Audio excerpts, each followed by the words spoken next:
Have you ever paused long enough to question this? What if your unhappiness isn't real at all? What if the weight you're carrying is nothing more than a story your own mind keeps repeating? There is a Japanese concept called the downward slope. Almost no one talks about it. And once you truly understand it, the way you see your problems will never be the same. The downward slope. It translates to the slope of unhappiness. And this isn't some poetic phrase meant to sound wise. It's one of the most dangerous insights ever identified in Japanese philosophy. Because here's the truth most people never realize. You're not unhappy. You're sliding. And the farther down that slope you go, the faster everything starts to fall apart. Think about it. You wake up, already irritated. You spill your coffee. Someone cuts you off in traffic. You're late. Your boss snaps at you. You argue with someone you care about. And by the end of the day, you're sitting there thinking, why does everything always go wrong for me? The answer is simple: the downward slope. The Japanese understood this long ago. There is a precise moment when a small inconvenience turns into an avalanche. And most people never notice the instant they begin to slide. But some do. Some recognize it early enough to stop themselves, before the damage becomes irreversible. Today, you're going to hear the story of a man who reached the bottom of that slope and discovered how to climb back up. But before we continue, if you want to understand how the mind actually works and how ancient wisdom can be applied to modern life, subscribe to the channel, like the video, and press the hype button. And tell me in the comments, have you ever felt trapped in a spiral where everything kept getting worse? If you have, write the downward slope below. Now, back to the story. Chapter 1. The Man and the Beginning of the Fall. Michael was 34 years old. He lived in Seattle. He worked for a technology company. From the outside, his life looked normal, predictable, stable. But there was a problem he didn't even know existed. It began on a Monday. Michael woke up 10 minutes late. Nothing dramatic, just 10 minutes. He skipped breakfast, rushed out the door, got into his car, and of course, traffic. He arrived at work 15 minutes late. His boss looked at him, said nothing, but the silence spoke loudly. Michael sat at his desk, turned on his computer. Then came the email. A client complaining about an error in the project, an error that wasn't even Michael's fault. And this is where everything shifted. Instead of responding calmly, Michael replied with anger. Short, sharp, defensive. The client felt attacked, escalated the issue, and suddenly, a 10-minute delay turned into a meeting with HR by the end of the day. On the drive home, Michael got into a minor accident. Nothing serious, just a scratch. But still, money lost. Another hit. When he walked through the door, his wife asked how his day had been. And Michael exploded. He shouted, said things he didn't mean, words he couldn't take back. She left the room in tears. Michael sat alone on the couch, staring at the wall, thinking, what is happening to me? The answer was the downward slope. He was sliding downhill, and he had no idea. Over the next days, it worsened. Rapidly. He slept poorly, woke up in the middle of the night replaying problems in his head. Mornings became heavier, his patience thinner, his energy gone. At work, he started making small mistakes. Nothing huge, but in a high-pressure environment, small mistakes compound quickly. He began avoiding people, ignoring messages, skipping social events. He isolated himself. And when you're alone with negative thoughts, they don't fade, they amplify. His wife tried to help, tried to reach him. Michael pushed her away, said it was nothing, just a phase. But it wasn't a phase. It was the downward slope. 3 months later, Michael had gained 8 kilos. He drank 3 beers every night, stopped exercising completely. And the worst part? He lost his drive. He woke up each morning asking, "What's the point? Why even try?" That's what the slope does. It steals your hope. It convinces you that you have no control, that life is happening to you. And here's the most dangerous part of all. Michael didn't realize he was creating this reality himself. Every poor decision fed the next one. Every negative thought strengthened the following thought. Every small issue he ignored grew larger. It was like reverse Kaizen. Instead of improving 1% each day, he was declining 1% at a time, slowly, quietly, consistently. He wasn't trapped by circumstances, he was trapped by an illusion. The illusion that he was unhappy, when in reality, he was simply walking down a slope he had unknowingly stepped onto. Chapter 2: The Encounter. Everything changed on a Saturday. Michael sat alone in a park, staring into nothing, trying to understand where his life had derailed. His face carried exhaustion, frustration, quiet defeat. A Japanese man sat down beside him. White hair, around 70 years old, straight posture, calm eyes. For 5 minutes he said nothing. He simply observed the trees, the birds, children playing nearby. Then he turned to Michael and asked softly, "Do you know what a slope is?" Michael looked at him, confused. "A slope? Like a slanted street?" Michael asked. The old man smiled gently. "No, not a street. I'm talking about Fuku no Sakan, the slope of unhappiness." Michael frowned. "I've never heard of that." "Of course you haven't," the old man replied calmly. "Because when you're in the middle of a slope, you don't feel the speed. You only feel the wind rushing past your face." The man introduced himself, an old philosopher, a Japanese immigrant, former professor of philosophy. Then he asked the question that shifted everything. "Tell me," he said quietly, "when did it start?" Michael looked confused. "When did what start?"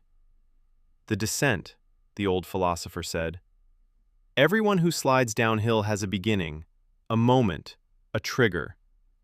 It's often small," he continued, "so small you dismiss it. But that's where everything changes." Michael went silent. Then it hit him. That Monday, the 10 minutes he woke up late. "It was nothing serious," Michael said slowly. "Just one morning. But after that, everything started falling apart." The old philosopher nodded, unsurprised. "Fuku no Sakan," he said. "You stepped onto the slope. And once you did, you began to roll." He explained further.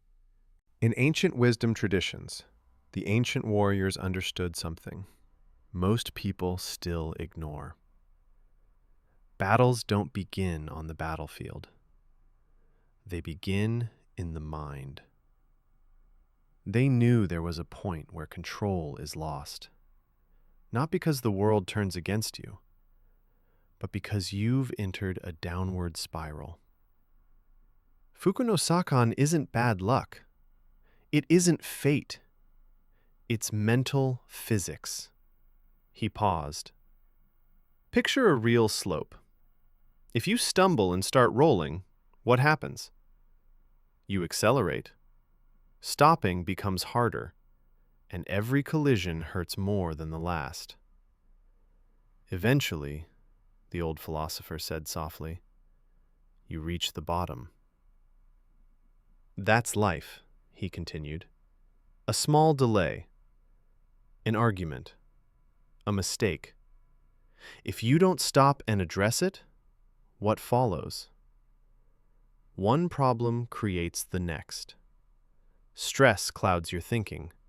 Poor thinking leads to poor decisions. Poor decisions create more damage. And then you look around and ask, why does everything go wrong? But it's not that everything goes wrong, the old philosopher said. It's that you're on a slope, and you didn't notice when you started descending. He went on. The ancient warriors called this losing your center. They trained their entire lives to recognize that moment, because once you lose your center, you lose the battle. Skill doesn't save you. Strength doesn't save you. He added quietly that although the term became more widely used later, the idea of the slope had existed for centuries, used to explain how unhappiness grows gradually, invisibly, step by step. So how did they stop it? Michael asked. The old philosopher smiled. That's the key, he said. They didn't try to climb uphill. They stopped going downhill first. Chapter 3. Ancestral Wisdom and Practice. The old philosopher reached into his backpack and pulled out an old notebook. Worn edges, soft pages. He opened it to a marked section filled with handwritten Japanese characters. Fukuno Sakan has 3 parts, he said. 3 principles you must understand if you want to escape the slope. Part 1, he continued, recognition. You must notice the exact moment the descent begins.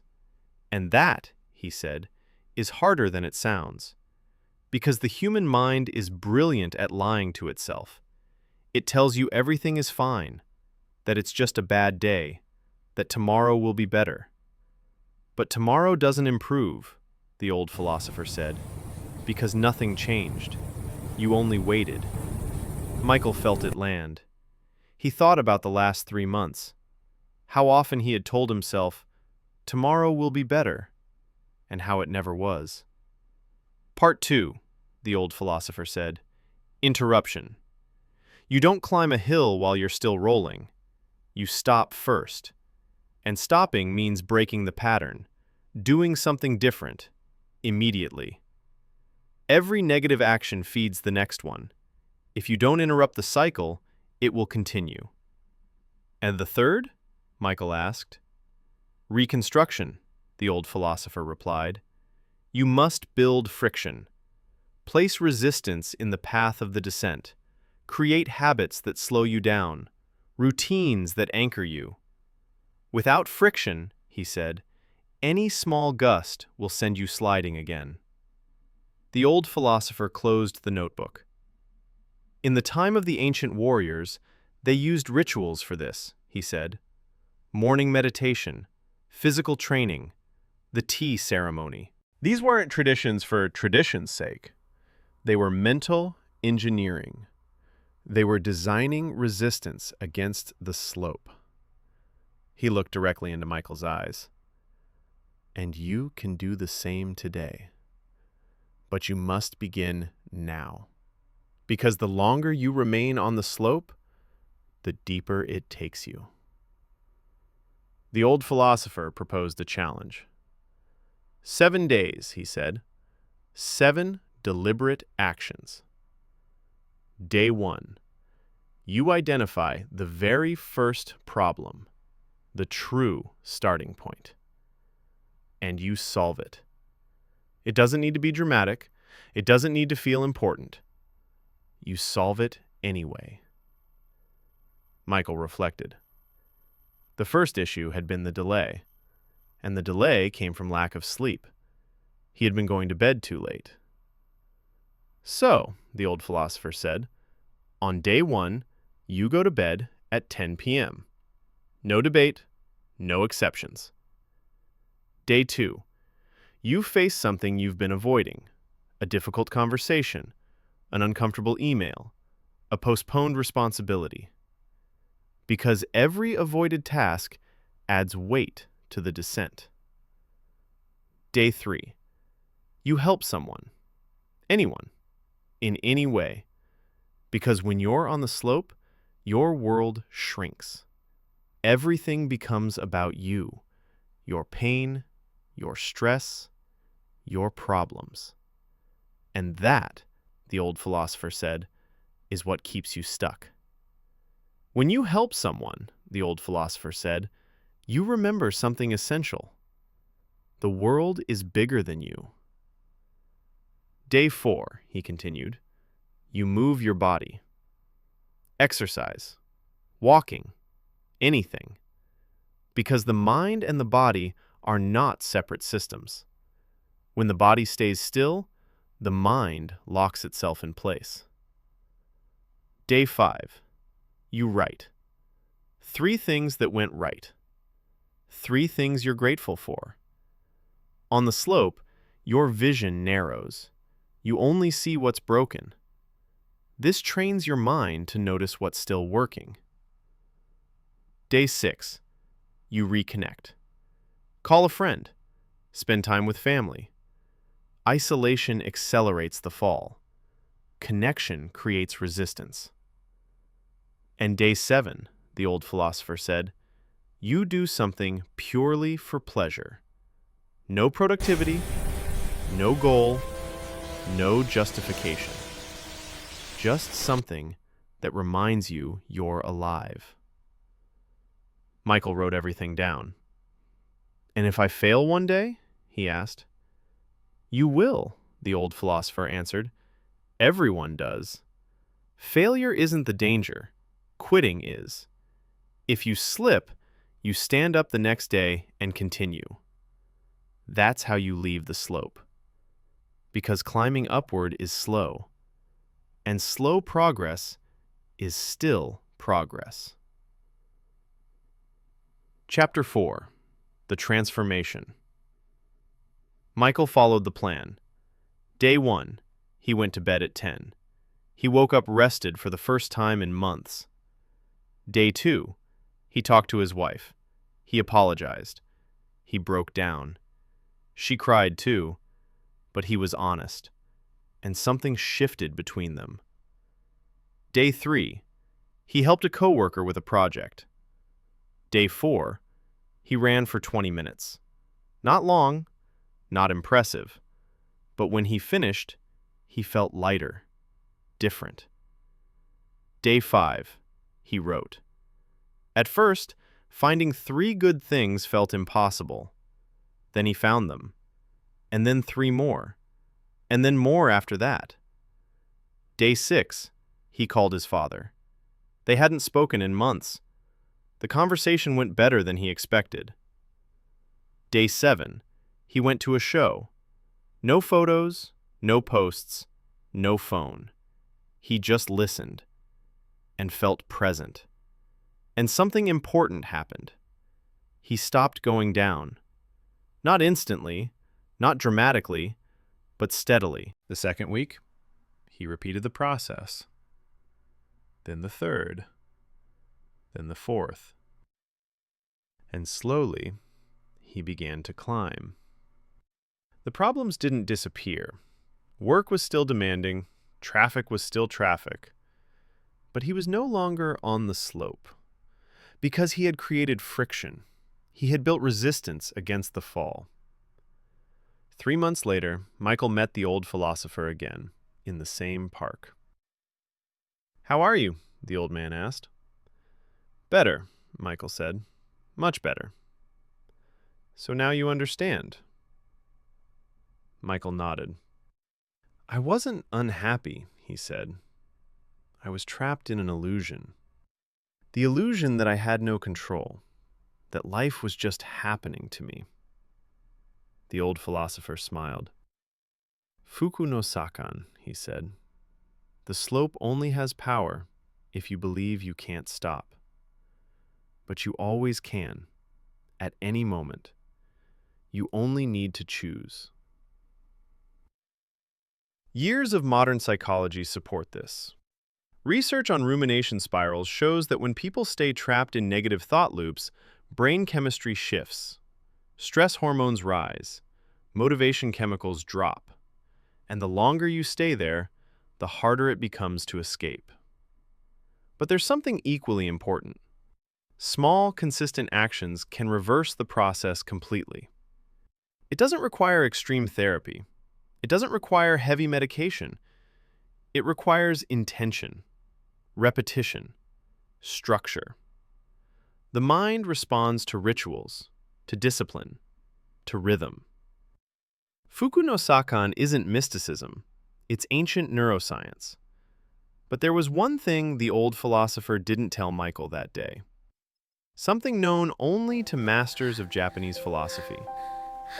Fuku no Sakan has an opposite, a twin concept, the upward momentum, the slope of happiness, the same law, but reversed. One positive action creates another. That one creates the next. And suddenly, you're not just avoiding the fall, you're rising. And upward movement has momentum too. The higher you go, the easier it becomes to keep going. But that story is for another time. For now, ask yourself, where are you on the slope? When did it begin? What was the first small problem you ignored? The first moment you let slide? Because the truth is this: everyone goes downhill at some point. That's human. That's life. The difference between those who stay trapped and those who escape is simple. They recognize. They stop. They act. You're not unhappy. You're caught in an illusion. The illusion that you're powerless, that things just happen to you. But you can stop right now. Fuku no Sakan, the slope of unhappiness. The question isn't whether you'll fall. The question is, how long will you stay down there? If this message resonated with you, subscribe to the channel. Every week I share ancestral wisdom applied to real life. Share this video with someone who needs to hear it. And watch the next video appearing on your screen, where I go even deeper into these teachings.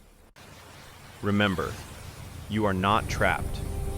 You only need to choose to stop going down. Thank you for listening. I'll see you in the next video.